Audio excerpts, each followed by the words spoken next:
হ্যাঁ, এখানে কিন্তু আরো অনেক গাছ জ্বালাবে। যেমন এই জ্বালাইতেছে, এই একটা জ্বালাইছে, পিছু জ্বালাইতেছে। হ্যাঁ, কলা গাছের এই গোড়া দিয়ে তারপর কিন্তু তেওড়া ছেড়ে তারপর জ্বালায়, তেওড় ছেড়ে জ্বালায়।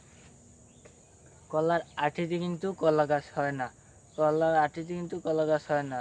কলা গাছ হয় কিন্তু ওই কলা গাছ হয় কিন্তু এই কলা গাছ হয় কিন্তু গোড়া থেকে তেওড়া ছেড়ে তারপর তেওড় ছেড়ে তারপর।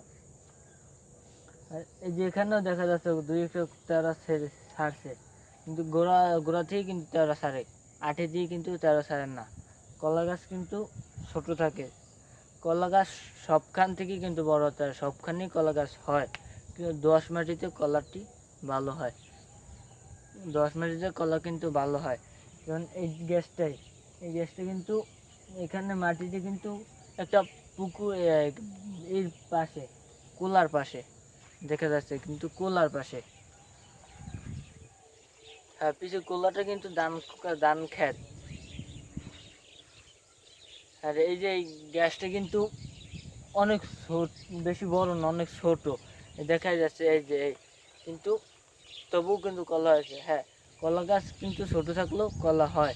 কলা গাছে কিন্তু বারবার কলা হয় না, কলা কিন্তু একবারই হয়।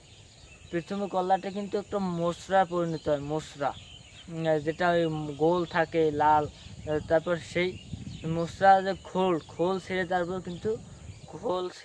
কিন্তু কলাটা জ্বালায়, কলাটি বের হয়।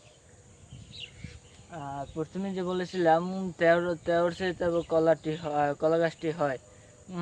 তেওড় ছেড়ে কিন্তু কলা গাছটি হয়। তেওড় কিন্তু সারে গোড়া থেকে একদম গোড়া থেকে তারপর কিন্তু ওই পাশ দিয়েই গাছের গোড়া থেকে কিন্তু গাছটি জ্বালায়। সেই রকমই কিন্তু এখানেও জ্বালায় দেখা যাচ্ছে। এই যে এই পাতাটা এই ছোট দুই তিনটে পাতা থাকে, তাও বড় হয় কিন্তু আস্তে আস্তে। কলা গাছ কিন্তু অনেক পিছলে হয়, কিন্তু কলা গাছের একদম মাথায় যেই কিন্তু ডালপালা হয়, মানে পাতাটি হয়, পাতা কিন্তু একদম সবুজ হয়, সবুজ দেখা যাচ্ছে। এই যে একদম সবুজ, এই যে একদম সবুজ, এই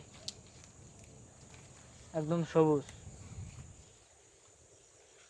আর পাতা কিন্তু একদম সোজা আর সমান হয়, সমান। পাতাগুলো কালার দুই রকমের, সামনের কালারটা এক রকমের আর পিছের কালারটা আর এক রকমের। পাতাটি কত লম্বা দেখা যাচ্ছে, পাতাটিগুলো একসাথে একটা ডাল, পুরো পাতা এই দেখা যাচ্ছে। এটা তো ছিঁড়ে আছে, কিন্তু সমানও থাকে, এটাই আছে সমানও আছে, এই একদম সমান। পিছিয়ে আছে একদম সমান। প্রথম যখন পাতাটা